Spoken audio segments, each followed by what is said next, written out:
తీసుకోండి, తప్పులేదు. రెండో మనిషికి మాత్రం ఇవ్వాలి. 2 పాసులు ఒక్కరి దగ్గర కాని ఉండిపోతే ఆ పాపము మీ ఖాతాలోనే పడిపోతుంది, జ్ఞాపకం పెట్టుకోండి. అందుకని ఇవాళ ఒక్కొక్కటే తీసుకోండి, రేపు కావాలంటే మళ్ళీ వచ్చి తీసుకుని అది రెండో మనిషికి ఇచ్చేసేయండి. లేదా సాధ్యమైనంత వరకు ఏం చెప్తారంటే మళ్ళీ ఇస్తున్నారు పాసులు, అందుకని మీరు వెళ్ళి తీసుకోండి అని చెప్పండి. చక్కగా వాళ్ళు వచ్చి తీసుకుంటారు. అదో అదృష్టం కదా, వాళ్ళు వచ్చి తీసుకోవడం రావడం. చక్కగా రమ్మని చెప్పండి. ఆ రోజు మీకు సంభారములన్నిటినీ చేకూరుస్తారు. పరమ మర్యాదగా ఇవాళ మీకు ఆ పాసులు ఇప్పిస్తాం, చక్కగా అలాగే కూర్చుని ఉండండి. మనం నామం చెప్తూ 100 మందిని పంపిస్తే నేను అనుకోవడం అరగంట 40 నిమిషాలు అంతకన్నా పట్టదు. మీ అందరూ సంతోషంగా తీసుకుని పరమ ప్రసన్నమూర్తులై ఎవ్వరూ తోసుకోకుండా ఆనందంగా మాకు అయ్యప్ప స్వామి దేవస్థానంలో మా యందు అమ్మవారిని చూసి ఇంత గౌరవంగా ఇచ్చారని మీరు అనుకుని వెళ్ళిపోతుంటే నేను పొంగిపోతాను. దయచేసి మాకు ఆ భాగ్యాన్ని చేకూర్చండి. ఎవ్వరూ లేచిపోవడం అది మాత్రం చెయ్యవద్దు. నా సువాసిని పూజ అయిన తర్వాత ఉంటుంది. మీరు ఆ లోపలికి వెళతారు కాబట్టి సువాసినులు అందరూ లోపలికి వెళ్లేంత వరకు కూడా అక్కడే ఆ గుమ్మం దగ్గరే మీరు లోపలికి వెడుతున్నప్పుడు ప్రోక్షిస్తారు. అప్పుడు ఇక్కడ ఎవరు మిగిలిపోతారు? సువాసినులు కాని వాళ్ళు, పురుషులు మిగిలిపోతారు. ఇక్కడ ఖాళీ అయిపోయిన తర్వాత వచ్చి సువాసినుల యొక్క పాదోదకాన్ని అప్పుడు పురుషులందరి మీద ప్రోక్షిస్తారు. కాబట్టి ఎక్కడెక్కడున్నా పిలిచి పంపిస్తానమ్మా. ఇవాళ మీరు అందరూ అమ్మ అయిపోయారా, ఇంకెవరన్నా ఉండిపోయారా అని అడుగుతాం. అడిగిన తర్వాత అయ్యా నేనున్నాను అని ఏ ఒక్కరన్నా వారికి కూడా ఇవాళ పాస్ ఇచ్చి పంపిస్తాం. కాబట్టి మీరు తోసుకోవాల్సిన అవసరం ఏముంటుంది? మిమ్మల్ని అడిగి పంపించేంత వరకు ఇవాళ వేదిక మించి నేను దిగను. పూజ చేసి వచ్చి మళ్ళీ కూర్చుని ఏమ్మా మీ అందరూ తీసుకున్నారా అమ్మా, అందరికి అందాయా అని అడుగుతాను. ఒక్కొక్కటే అయ్యా మా అందరికీ అందాయండి, ఇంకా ఎవరం లేవు, అందరం పుచ్చుకున్నాం అని మీరు అన్న తర్వాత నేను మంగళం చెప్పి కిందకి దిగుతాను. ఏమండి మీకు తృప్తే కదా, ఇంకంతకన్నా నేను ఏం చేయగలను? అందుకని మీరు నిశ్శబ్దంగా కూర్చోండి, ఎవ్వరూ లేవద్దు. అదొక్కటి సహకరించండి, అందంగా చేద్దాం మనం కార్యక్రమం. గంగాధరం గారు తీసుకోండి. కాబట్టి ముందు సువాసిని పూజ అయిపోతుంది. అయిపోయిన తర్వాత నామం చెప్తూ మనం సువాసినుల్ని పంపించి చక్కగా అది అందేటట్టుగా చేద్దాం. ఏమండి అందుకని చక్క అటు తిరగండి, ఆ పూజని అవధరిద్దురుగా. సర్వం శ్రీ ఉమామహేశ్వర పరబ్రహ్మార్పణమస్తు. స్వస్తి. కదంబ వనవాసిని మహాపద్మాటవీ సంస్థ కదంబ వనవాసిని అవి దాటి కామాక్షి అన్న నామం దగ్గర ఆగడం జరిగింది. అమ్మవారి యొక్క స్థానం ఒక సాకార రూపంలో తల్లి ఉన్నప్పుడు ఈ బ్రహ్మాండంలో ఎక్కడుంటుంది? సుమేరు మధ్య శృంగస్థ దగ్గర మొదలుపెట్టి శ్రీమన్నగర నాయక అని ఆ తల్లి శ్రీవిద్యానగరం ఎలా ఉంటుంది, ఆ శ్రీనగరం దాని గురించి, ఆ చింతామణి గృహం గురించి, మణిద్వీపం గురించి మీకు నిన్నటి రోజున నేను కొంత మనవి చేసి ఉన్నాను. ఆ తల్లిని ఇవాళ కామాక్షి అని పిలుస్తున్నారు. కామాక్షి స్వరూపానికి లలితాపరాభట్టారికా స్వరూపానికి అభేదం, రెండూ ఒకటే. అందుకే లలితాపరాభట్టారికా స్వరూపమే కంచి క్షేత్రంలో కామాక్షి అమ్మవారిగా వెలిసినటువంటి కారణం చేత ఈ తల్లి యొక్క స్వరూపం, ఈ తల్లి యొక్క కార్యక్రమం ఎలా ఉంటాయో కామాక్షి అమ్మవారి యొక్క కార్యక్రమం, అమ్మవారి యొక్క ఆవిర్భావం కూడా ఇంచుమించు అలాగే ఉంటాయి. ఈవిడ చిదగ్నికుండ సంభూతగా చెప్పబడింది అన్న ఒక్క విషయాన్ని మినహాయింపు చేస్తే ఆ తల్లి కూడా ఇప్పుడో కానుకొకప్పుడు రాక్షస సంహారం కోసమని అక్కడికి చేరుకున్నటువంటి తల్లి. మనకి కంచి కామాక్షి అమ్మవారి యొక్క వైభవం చెప్పడానికి పెద్దలు తేలికగా ఒక మాట చెప్తూ ఉంటారు. ఈ ప్రపంచంలో అంటే భారతదేశాన్ని కాకుండా, భారతదేశానికి ఒక ప్రఖ్యాతి ఉంది. అది ఎక్కడ మీకు తెలుస్తుంది అంటే దేశకాల సంకీర్తనంలోనే తెలుస్తుంది. అందుకే మనం ఏదైనా అసలు కార్యక్రమం ప్రారంభిస్తే జంబూద్వీపే భరతవర్షే భరతఖండే మేరోహో దక్షిణ దిగ్భాగే అంటూ దేశకాల సంకీర్తనం చేస్తాం. జంబూద్వీపం, భరతవర్షం, భరతఖండం వేదభూమి. ఇక్కడ ఒకానొకప్పుడు ఇంద్రుడు విడిచిపెట్టినటువంటి మృగం పరిగెత్తింది. ఈ ప్రాంతంలో మాత్రమే వైదిక కర్మాచరణానికి యోగ్యమైనటువంటి స్థితి ఉంటుంది. అందుకే ఇక్కడ అవలంబించాలి తప్ప వేరొక చోటుకి వెళ్ళి వైదిక కర్మ చెయ్యవచ్చా అంటే దానివల్లంత ఉపయోగం ఉంటుంది అని శాస్త్రం చెప్పలేదు. ఇవి యోగ్య భూములు కనుక అందుకే మనం జంబూద్వీపంలో ఉన్నాం, భరతవర్షంలో ఉన్నాం, భరతఖండంలో ఉన్నాం అంటూ ఆ దేశకాల సంకీర్తనమునందు దాన్ని మనం ఎప్పుడూ కూడా జోడించి చెప్తూ ఉంటాం. కేవలము భరతఖండం కాకుండా ప్రపంచ పటాన్నంతటినీ చూస్తే అమ్మవారి యొక్క చాలా శక్తివంతమైనటువంటి స్థానములు 64,000 శక్తిపీఠములు ఉన్నాయిట. ఈ 64,000 శక్తిపీఠములను దర్శనం చేస్తే ఎంత ఫలితం ఉంటుందో అటువంటి ఫలితం 3 శక్తిపీఠాలని చూస్తే చాలన్నారు. అప్పుడు మిగిలిన 63,997 పీఠముల యొక్క దర్శనం చేసినా చేయకపోయినా పర్వాలేదు, 3 పీఠములు తప్పకుండా చూడాలి మనుష్య జన్మలో అని.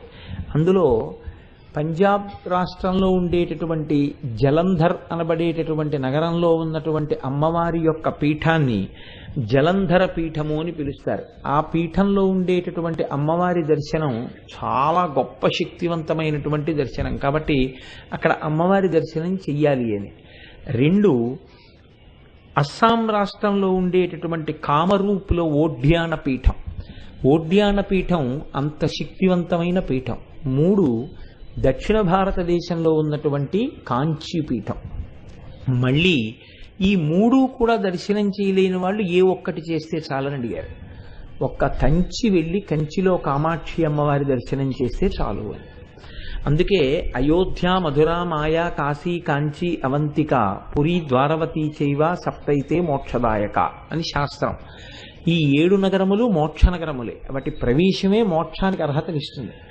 అంత శక్తివంతమైన వాటిల్లో మీరు చూడండి, మళ్ళీ భారతదేశంలో అయోధ్య ఉత్తర భారతదేశం, మధుర ఉత్తర భారతదేశం. ఎందుకంటే మధుర వేరు, మధురై వేరు. మధురై అయితే దక్షిణ భారతదేశం, మధుర ఉత్తర భారతదేశం. మధుర, మాయా, మాయా అంటే హరిద్వార్, హరిద్వార్ ఉత్తర భారతదేశం. కాశీ ఉత్తర భారతదేశం. అవంతిక, ఉజ్జయిన్ ఉత్తర భారతదేశం. పురి, ద్వారవతి, ద్వారక ఉత్తర భారతదేశం. ఇంకా మిగిలిందే ఉంది 7 నగరాల్లో, ఒక్కటే ఉంది. అదే కాశీ పక్కన కాంచీ. ఆ కాంచీ క్షేత్రమే కంచి నగరం.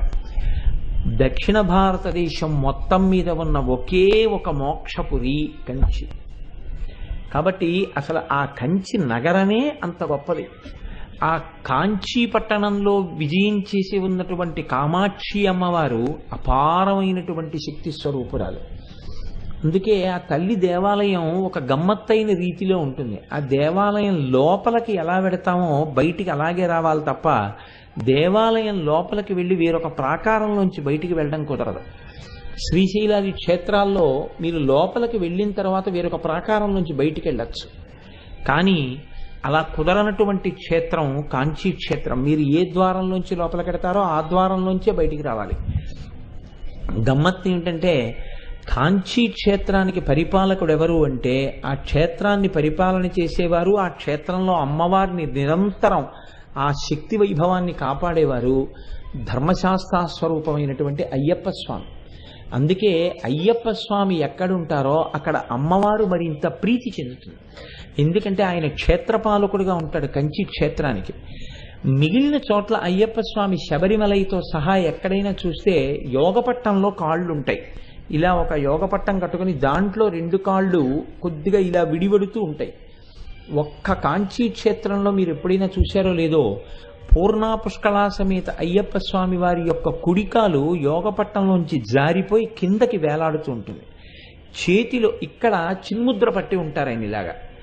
ఒక్క కాంచీ క్షేత్రంలో మాత్రం అయ్యప్ప స్వామి చిన్ముద్ర పట్టరు. పట్టకుండా చేతిలో కొరడా పట్టుకుంటారు.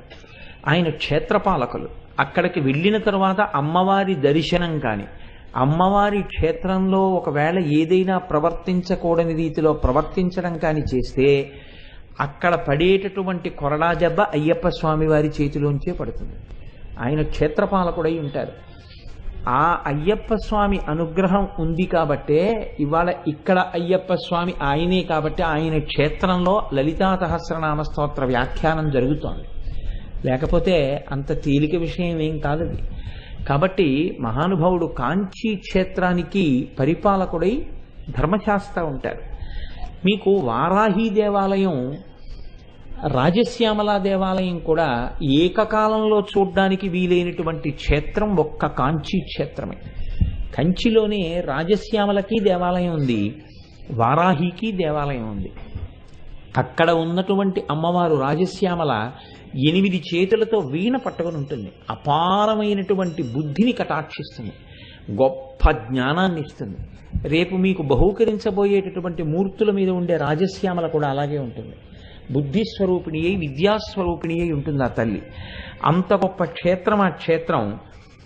కాంచీ క్షేత్రంలో అమ్మవారి యొక్క గొప్పతనం ఏమి, అసలు దానికి కాంచీ అని పేరు ఎందుకు వచ్చింది అంటే, ఈ లోకంలో పుట్టిన వాళ్ళందరూ ఆవిడ బిడ్డలే అని చెప్పడానికి మొన్నటి రోజున మీకు నేను ఆ రత్నకింకిణికారమ్య రచనాదామభూషిత అన్న నామం దగ్గర వివరణ చేసి ఉన్నాను. అమ్మవారి యొక్క నాభీస్థానం ఎక్కడికి వస్తుందో కంచి అక్కడ ఉంది క్షేత్రం. మనందరికీ అమ్మవారితో నాభీ సంబంధం ఉంది. నాభీ సంబంధం తెగిన హృదయ సంబంధం ఉంది. ఆవిడ మనకి కన్న తల్లి. కాబట్టి కాంచి దేశపటాన్నంతటినీ ఒక అమ్మవారిగా చూస్తే అమ్మవారి యొక్క నాభీ ప్రదేశం ఉన్నటువంటి క్షేత్రం కంచి క్షేత్రం. అక్కడ ఉత్తర భారతదేశంలో హిమాలయాల్లో ఒకప్పుడు కాత్యాయనుడు అనేటటువంటి మహర్షి పరమశివుడి గురించి తపస్సు చేశాడు.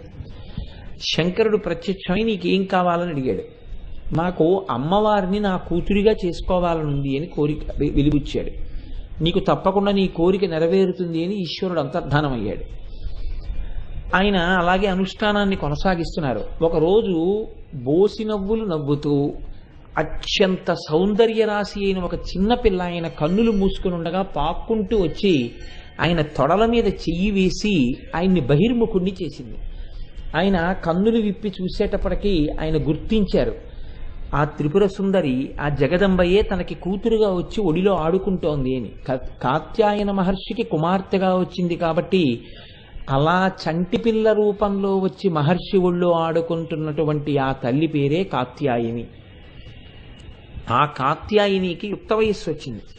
యుక్త వయస్సు వచ్చినప్పుడు ఆ కాత్యాయన మహర్షికి ఈమెకి భర్తని తీసుకొచ్చి వివాహం చెయ్యాలి. ఆమె ఎక్కడ పుట్టినా ఎప్పుడు పుట్టినా ఆమె యొక్క భర్త పరమేశ్వరుడే. పరమేశ్వరుణ్ణి తెచ్చి ఎలా వివాహం చేయడం ఆయనకు అర్థం కాలేదు. ఆయన అన్నారమ్మా, నువ్వు ఒక పని చెయ్యి, నేను నీకు ఒక పులి చర్మం, ఒక కుంభం, ఒక సింహాసనం, దానితో పాటుగా కొంత గంగ, కొంత ఇసుక, ఒక రుద్రాక్షమాల, 2 పరిచారికల్ని, ఒక శివలింగాన్ని, విసినికర్రల్ని, ఒక నాగు అంటే ఒక పడగని, అదే అమ్మవారు ఎక్కడైనా శివలింగానికి చుట్టుకుని ఉండేటటువంటి శక్తి స్వరూపంగా చెప్తారు, ఒక యోగదండాన్ని, ఒక చిలకని నీకు ఇస్తాను, ఇవి పట్టుకుని బయలుదేరు. నువ్వు నడిచి వెడుతుండగా ఎక్కడికి వెళ్ళిన తరువాత ఇవన్నీ అకస్మాత్తుగా చెట్లయిపోతాయో అక్కడ నీకు నీ భర్త లభిస్తాడని గుర్తు. అక్కడ తపస్సు చేయమని చెప్పారు. చెబితే అమ్మవారు బయలుదేరి వెడుతుండగా కాంచీ క్షేత్రం దగ్గరికి వచ్చిన తర్వాత అవన్నీ చెట్లయిపోయాయి. చెట్లయిపోతే అమ్మవారు గుర్తించింది, ఇక్కడే నాకు నా భర్త లభిస్తారు అని. అక్కడ కూర్చుని ఆవిడ చేతులతో ఆవిడ ఇసకని దగ్గరికి తీసి సైకతలింగాన్ని చేసింది. ఆ సైకతలింగం చేసి ఆ సైకతలింగానికి రోజు అభిషేకం చేసి ఆరాధన చేసేది. ఈశ్వరుడు ఎప్పుడూ పరీక్షిస్తుంటాడు ఆవిడ వైభవాన్ని ప్రకటింప చేయడానికి. ఆవిడ్ని పరీక్షించడం ఆయన ఉద్దేశ్యం కాదు. ఆ పక్కన ఉండేటటువంటి వైఘై గంగానది పొంగి ఆ నీటి ప్రవాహం ఈ సైకతలింగం మీదకి వస్తోంది. సైకతలింగానికి తగిలింది. ఆవిడ వెంటనే తన దగ్గర ఉన్నటువంటి పరిచారికల్లో ఒక ఆమె కాళి, ఆ కాళిని ప్రార్థన చేసింది. ఆమె తన బాహువులన్నిటితో గంగని అడ్డినా ఆ వైఘై ప్రవహించి లోపలికి వస్తోంది. అప్పుడు ఆవిడ కాంచిలో ఉన్నటువంటి వరదరాజస్వామిని ప్రార్థించింది. శ్రీ మహావిష్ణువు ఆ గంగా ప్రవాహాన్ని ఆపారు. అప్పుడు ఆ తల్లి సైకతలింగాన్ని కౌగిలించుకుంది. ఆ శివలింగ స్వరూపం ఏమైనా అయిపోతుందేమో. అందుకే మీకు కాంచీలో ఉన్నటువంటి శివలింగం అమ్మవారి చేత కౌగిలింపబడినదిగా మీకు కనపడుతూ ఉంటుంది. అక్కడ దర్శనం అంతా అలా ఉంటాయి, అక్కడ ఉండే మూర్తులు. అందులోంచి పరమశివుడు ఆవిర్భవించి ఆమెను స్వీకరించాడు ఏకాంబరీశ్వరుడు అన్న పేరుతో. అక్కడ వేదము చెట్టుగా వచ్చింది. ఆ వేదము చెట్టుగా రాబట్టే 4 కొమ్మలు 4 రకాలైనటువంటి మామిడి పళ్ళు పండుతాయి. 4 కొమ్మలకి పండిన మామిడి పళ్ళు 4 రుచులతో ఉంటాయి. ఆ మామిడి పండు నిస్సంతులైనటువంటి స్త్రీలు కానీ పురుషులు కానీ తీసుకుంటే బిడ్డలు పుడుతూ ఉంటారు. అంత పరమ పవిత్రమైనటువంటి వృక్షం. ఆ మామిడి చెట్టు కింద కూర్చునే అమ్మవారు తపస్సు చేసింది. అక్కడే ఈశ్వరుణ్ణి భర్తగా పొందింది. అందుకని అది ఏకాంబరేశ్వర క్షేత్రమై శివకంచి కంచి కామాక్షి అమ్మ అక్కడ వెలిసింది. అమ్మవారి పూజా విధానాన్ని రూపకల్పన చేసినటువంటి వ్యక్తి దుర్వాసో మహర్షి. ఇప్పటికీ కాంచీ క్షేత్రంలో అమ్మవారికి సంబంధించినటువంటి ఉత్సవాలు కానీ, అమ్మవారికి సంబంధించినటువంటి పూజలు కానీ దుర్వాసో మహర్షి ఎలా నిర్ణయం చేశారో అలాగే జరుగుతాయి. ఇప్పటికీ మీరు కంచి క్షేత్రంలోకి వెళ్ళి చూస్తే ప్రశాంత వదనంతో కూర్చుని తపస్సు చేసుకుంటున్నటువంటి దుర్వాసో మహర్షి కనపడతారు. కంచి క్షేత్రంలో ఉన్న గొప్పతనం ఏమిటంటే, మీరు అమ్మవారి యొక్క అద్దాల మంటపం దగ్గరికి వెళ్ళి ఆ మంటపం యొక్క కిటికీలోంచి చూస్తే అంతరాలయంలో ఉన్నటువంటి మూల విరాట్ దర్శనం అవుతుంది. అలా ఉంటుంది అమ్మవారి దేవాలయం. అమ్మవారి దేవాలయానికి ఉన్నటువంటి 24 స్తంభాలని గాయత్రి మంటపం అని పిలుస్తారు. ఆ 24 స్తంభాలే గాయత్రి మహామంత్రంలో ఉన్నటువంటి 24 బీజాక్షరాలు. అందుకే ఎవరైనా సరే కామాక్షి అమ్మవారి దగ్గరికి వెళ్ళి ఆవిడ ఎదురుగుండా కూర్చుని తమ కష్టం చెప్పుకుంటే తీరకపోవడం అన్నది ఉండదు. ఎవరికి ఏ కోరికైనా సరే ఆమె తీర్చగలదు. ఎందుకు తీర్చగలదు అంటే ఆవిడ పేరే కామాక్షి. అక్షి అంటే కన్ను, క అంటే బ్రహ్మశక్తి, మ అంటే విష్ణుశక్తి. బ్రహ్మశక్తి సరస్వతి, విష్ణుశక్తి లక్ష్మి. ఆవిడ పాదముల మీదకి వెళ్ళి పడినవాడికి ఐశ్వర్యం కావాలంటే ఐశ్వర్యం వస్తుంది, సరస్వతీ కటాక్షం కావాలంటే సరస్వతీ కటాక్షం వస్తుంది. విజయాలు కావాలని అమ్మవారిని ఆరాధన చేసి కాంచి క్షేత్ర వైశిష్ట్యం చేత కామాక్షి అమ్మవారి అనుగ్రహం చేత విజయం పొందినటువంటి రాజులు ఎందరో ఉన్నారు. అమ్మవారి అనుగ్రహంతో సంతానం పొంది అమ్మవారి అనుగ్రహంతో అపారమైనటువంటి సరస్వతీ కటాక్షాన్ని పొందినటువంటి దండి, తిరునావక్కరసు వంటి మహాకవులు ఉన్నారు. కాబట్టి అమ్మవారి అనుగ్రహంతో పొందనటువంటిది లేదు. విచిత్రం ఏమిటంటే ఒక్క కాంచీ క్షేత్రంలో మాత్రం ఏ మతానికి సంబంధించిన ఊరేగింపు వెళ్ళనివ్వండి, అది మహమ్మదీయులది కానివ్వండి, అది బౌద్ధులది కానివ్వండి, అది జైనులది కానివ్వండి, విష్ణు కంచె నుంచి వైష్ణవులది కానివ్వండి, శివ కంచె నుంచి శైవులది కానివ్వండి, ఎవరు వెళ్ళినా కామాక్షి అమ్మవారి గుడికి ప్రదక్షిణం చేసి పెడతాయి. పీర్లు కూడా ఇప్పటికీ కామాక్షి అమ్మవారి గుడికి ప్రదక్షిణం చెయ్యకుండా ఏ మతానికి సంబంధించిన ఊరేగింపు వెళ్ళదు. అంత శక్తివంతమైనటువంటి క్షేత్రం. అందుకే అమ్మవారు అక్కడ కామాక్షి అయితే ఆవిడ మారు పేరు కామకోటి అని చెప్తారు. అందుకే కంచిలో ఉన్నటువంటి శంకరాచార్య పీఠానికి కామకోటి పీఠం అని పేరు. కామకోటి అంటే కోటి అంటే హద్దు, కామము అంటే కోర్కె. ఆమె ఎందుకు కామాక్షి కామదాయిని అవుతుంది అంటే ఆమె యందు సరస్వతీ శక్తి, లక్ష్మీ శక్తి, ఆమె యందే పార్వతీ శక్తి, 3 శక్తులు కలిగి ఉన్నటువంటి మూలపుటమ్మ. కాబట్టి ఆవిడ ఏదైనా ఇవ్వగలదు. ఆ కామాక్షి కామదాయిని, కోరిన కోరికలు తీరుస్తుంది. ఆ తల్లి అనుగ్రహం ఎంత గొప్పగా ఉంటుంది అంటే ఒక్కసారి అమ్మవారి దేవాలయ ప్రవేశం చేసి నమస్కరించినటువంటి వాడు నేను ఇది పొందలేకపోయాను అని వెనక్కి వచ్చినటువంటి సందర్భం ఉండదు, నిజాయితీగా ప్రార్థన చేయడం అన్నది జరిగితే. మీకు ఇంకా గొప్ప విషయం చెప్పాలి అంటే బాగా మీరు విచారణ చేసి చూస్తే, నేను ఈ విషయంలో ఏమీ పొరపాటు మాట అంటలేదు, కామాక్షి అమ్మవారికి కామకోటి పీఠానికి అభేదం. ఎందుకో తెలుసాంలే, కామాక్షి కోరికలిస్తే ఆ కోరికలు తీర్చగలిగినటువంటి శక్తియే కామకోటి పీఠం. కోటి అంటే హద్దు, కామం అంటే కోరిక. హద్దులతో కూడిన కోరికలు ఉంటాయి. ఒక ఉదాహరణకి నాకు బాగా వేదం రావాలి, ఒక బ్రహ్మచారి కోరిక. ఎవరి వల్ల తీరాలి? ఆవిడ అనుగ్రహంతోనే తీరాలి. వేరొకరికి నాకు మంచి భార్య రావాలి, ఎవరి వల్ల తీరాలి? ఆవిడ వల్లే తీరాలి. నాకు మంచి సంతానం కలగాలి, ఎవరి వల్ల తీరాలి? ఆవిడ వల్లే తీరాలి. నాకు ఈ సుఖములు అనుభవించి నేను దీంట్లోంచి బయటికి రాలేకపోతున్నాను, ఈ లౌల్యంతో ఉంటున్నాను, నాకు వైరాగ్యం కావాలి, ఎవరి వల్ల రావాలి? ఆవిడ వల్లే రావాలి. జ్ఞానము కావాలి, ఎవరి వల్ల రావాలి? ఆవిడ వల్లే రావాలి. చిట్ట చివరికి మోక్షం కావాలి, ఎవరివ్వాలి? ఆవిడే ఇవ్వాలి. కోటి అంటే హద్దు. ఈ లోకంలో ఉన్న వాళ్ళకి ఎన్ని కోరికలు ఉన్నాయని, ఎటువంటి కోరికలు ఉన్నాయని మీరు అనుకుంటున్నారో ఆ కోరికలు సామాన్యమైన కోరికల దగ్గర నుంచి మోక్షం వరకు ఎన్ని కోరికలైనా తీర్చగలిగినటువంటి స్థితిలో ఉన్న అపారమైన శక్తివంతురాలైనటువంటి అమ్మవారి పేరే కామాక్షి. కాబట్టి అది కామకోటి పీఠము. కాబట్టి అటువంటి తల్లి మీకు కోర్కెలను తీర్చగలిగినదై ఉంటుంది. తాను ఆ శక్తిని అట్టెపెట్టుకున్న అమ్మ కాదు. అక్కడికి వెళ్ళి నిజాయితీతో ప్రార్థన చేసిన వారికి ఆవిడ ఆ కోరిక తీరుస్తూ ఉంటుంది.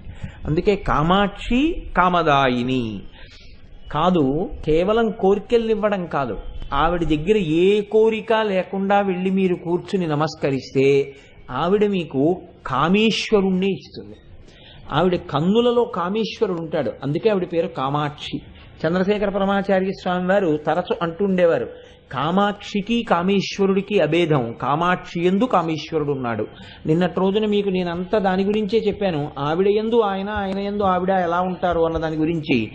కామాక్షి యందే పరమశివుడు ఉన్నాడని చెప్తుండేవారు. కాబట్టి ఆవిడ కన్నులలో కామేశ్వరుడు ఉన్నాడు.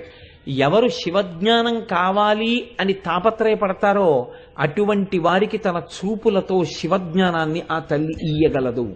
ఆవిడ తన చూపుల చేత అనుగ్రహించగలదు. ఆ చూపులతో అనుగ్రహించగలదంటే అక్కడికి వెళ్ళిన వాళ్ళకే వస్తుందా? కాదు.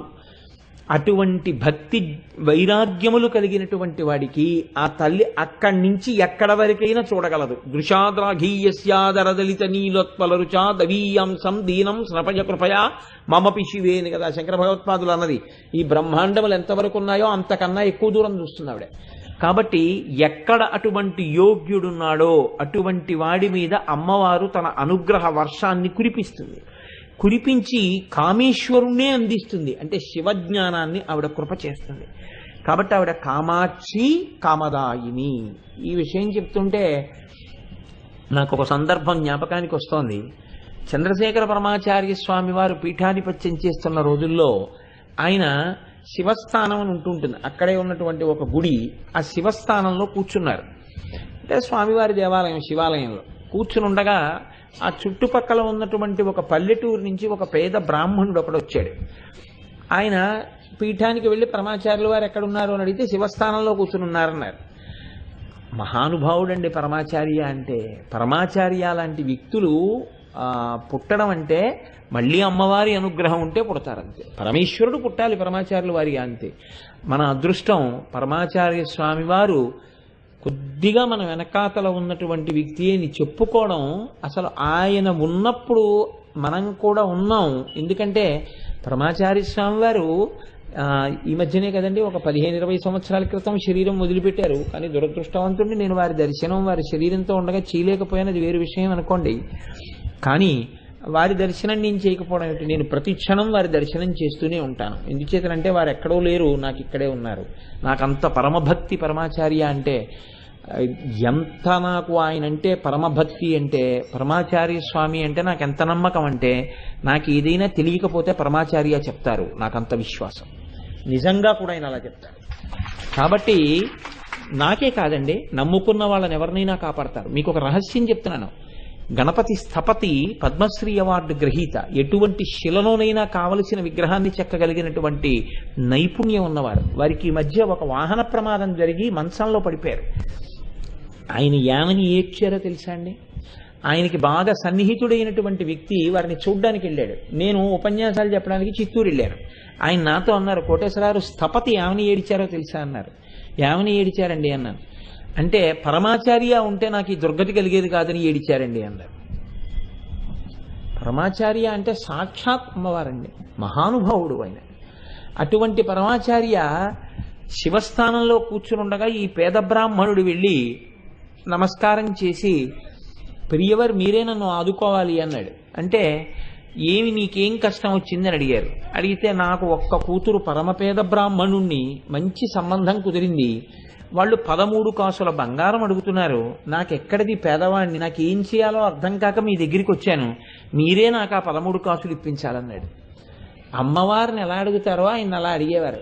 ఆయన అన్నారు, నువ్వు అసలు నన్ను అడగచ్చా? నేను సన్యాసిని, కాషాయం కట్టుకున్నాను, నాకే ఉంటుంది బంగారం, నేనేమి ఇవ్వను నీకు, నన్ను అడుగుతామే, కామాక్షిని అడుగు. వెళ్ళి నా మీద ఎంత నమ్మకంతో నేను ఇస్తాననుకుని వచ్చావో అంత నమ్మకంగా వెళ్ళి కామాక్షి గుళ్ళో చెప్పుకో, నన్ను అడిగితే ఏమొస్తుందన్నారు. ఆయన కామాక్షి అమ్మవారి మీద నమ్మకం కాదు, మీకు నేను యథార్థం చెప్తున్నాను, పరమాచార్య మీద నమ్మకం.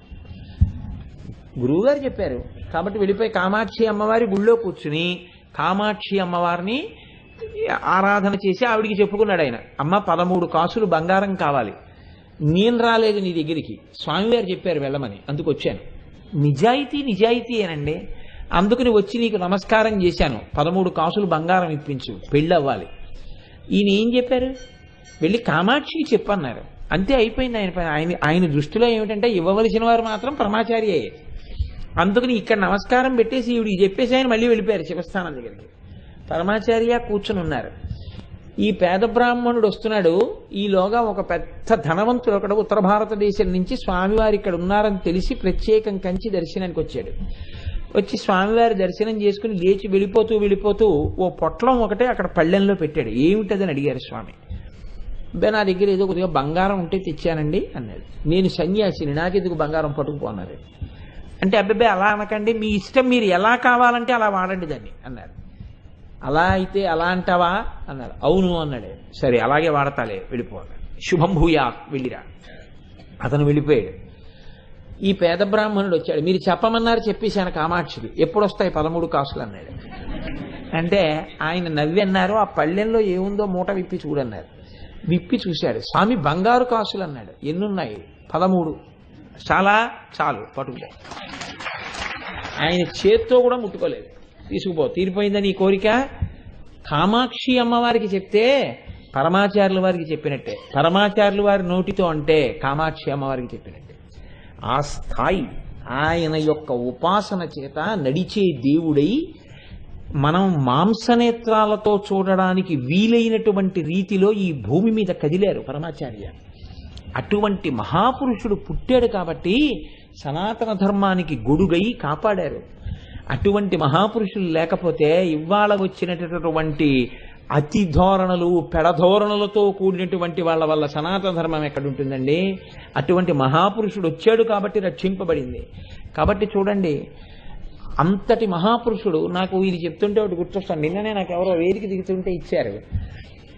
పరమాచార్య అంటే కామాక్షియే, కామాక్షి అంటే పరమాచార్యయే, కామాక్షి కామదాయిని అనడానికి నాకు జ్ఞాపకం వస్తోంది. ఆయన ఒకనకొకప్పుడు కామాక్షి తన పీఠంలోనే ఉన్నారు స్వామి.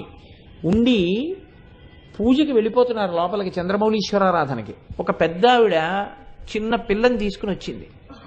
వస్తే స్వామి అన్నారు, ఏమి మీనాక్షి పట్టి ఈ మధ్య నువ్వు కనపట్టం లేదని అడిగారు. అడిగితే లేదు స్వామి, రోజు వస్తున్నాను. అవును, పారిజాత పూలు తెస్తావు కదా. ఉదయం వేళ 6 గంటలకు ఆవిడ పారిజాతాలు తెస్తుంది చంద్రమౌళీశ్వరారాధనకి. అవును, ఇవాళ 10 గంటలకు వచ్చావేం పారిజాత పువ్వులు లేకుండా, పైగా పిల్లని తీసుకొచ్చావు, ఏమిటి విశేషం అన్నారు. ఏమి లేదు స్వామి, నాకు ఒక్కగానొక్క కూతురు, ఆ కూతురికి కూతురు ఈ పిల్ల. ఆ కూతురు నా అల్లుడి కన్నా ముందే మరణించింది. నా అల్లుడు ఒక 5 సంవత్సరాల క్రితం గుండెపోటు వచ్చి అతను చచ్చిపోయాడు. ఈ పిల్లని ముసల్దాన్ని నాకు అప్పచెప్పారు. దీనికి చదువు రాలేదు, 5వ క్లాస్ చదువుకుంది. 5,000 రూపాయలు దీని పెళ్లి కోసం కూడబెట్టాను. అతి కష్టం మీద దీనికో సంబంధం చూశాను, చాలా మంచి సంబంధం స్వామి, స్కూల్ టీచర్ చేసుకుంటున్నాడు, అతనికి ఇచ్చి చెయ్యాలి. కానీ వాళ్ళు 8 కాసుల బంగారు గొలుసు 2 పేటలతో ఉన్నది పెట్టమంటున్నారు. నాకెవరిస్తారు స్వామి, మీరే దిక్కు, మీరు ఇప్పించాలండి. ఆయన సర్వన చూసి, చాలా బాగుందిలే నువ్వు అడగడం, సన్యాసిని కాషాయం కట్టుకున్న వాడిని నీ మనవరాలి పెళ్లికి 8 కాసుల బంగారం 2 పేటల గొలుసు ఇవ్వనా, చాలా గొప్పగా అడిగావు, వెళ్ళు అని లోపలికి వెళ్ళిపోతున్నారు. మీరు వెళ్ళు అంటే, స్వామి మీరు తప్ప నాకెవరు దిక్కు, మీరే నన్ను రక్షించాలని ఆవిడ సాష్టాంగ పడింది, వెక్కి ఏడుస్తూ. లేచి వెళ్ళిపోతున్న ఆయన వెనక్కి వచ్చి కూర్చున్నారు. అయితే ఏమంటావు, నేను ఇవ్వాలంటావా అన్నారు. అంటే మీరే ఇవ్వాలంది ఆవిడ. అంటే నేను ఇవ్వడం ఏమిటి, నాకెక్కడి నుంచి వస్తుంది, సన్యాసిని, ఓ పని చెయ్యి, వచ్చే మార్గం చెప్తాను, చేస్తావా అన్నారు. మీరు చెప్తే ఎందుకు చేయను, తప్పకుండా చేస్తాను అంది. అమ్మవారు పంచసంఖ్యోపచారిణి కదా. కంచి కామాక్షి అమ్మవారి దేవాలయానికి వెళ్ళి నీ మనవరాలతో కలిసి 5 ప్రదక్షిణాలు చెయ్యి, 5 రోజుల పాటు. ఏది పెట్టినా 5 అంకె మీద పెట్టు. 5 అరటిపళ్ళి, 5 కొబ్బరికాయలి, 5 తమలపాకులి, 5 వక్కలు పెట్టి అలా 5 రోజులు. అమ్మవారు తొందరగా నిన్ను రక్షిస్తుంది, తొందరగా పలుకుతుంది. కానీ కన్నీళ్లతో నాకెలా చెప్పావో కన్నీళ్లతో కామాక్షికి చెప్పు, అమ్మవారు నీకు ఇస్తుందన్నారు. ఆవిడ మొదటి రోజు వెళ్ళి ప్రదక్షిణాలు చేసి వెంటనే మళ్ళీ వచ్చేసింది. ఆ రోజు స్వామివారు మౌనంలో ఉన్నారు, మాట్లాడడానికి వీల్లేదని వెళ్ళిపోయింది. ఆయన అలా 3 రోజులు మౌనంలో ఉన్నారు. ఈవిడ రోజు 5 ప్రదక్షిణాలు చేసేది. 4 రోజులు అయిపోయింది, 5వ రోజు ఇంకా మంగళవారం వచ్చింది. ఆవిడ శుక్రవారం నాడు మొదలుపెట్టింది. స్వామివారి దగ్గరికి వెళ్ళిన రోజునే మంగళవారం నాడు వెళ్ళి ఆవిడ భోరును ఏడిచేసింది కామాక్షి అమ్మవారి దగ్గర. అమ్మాయి ఈ గొలుసు లేక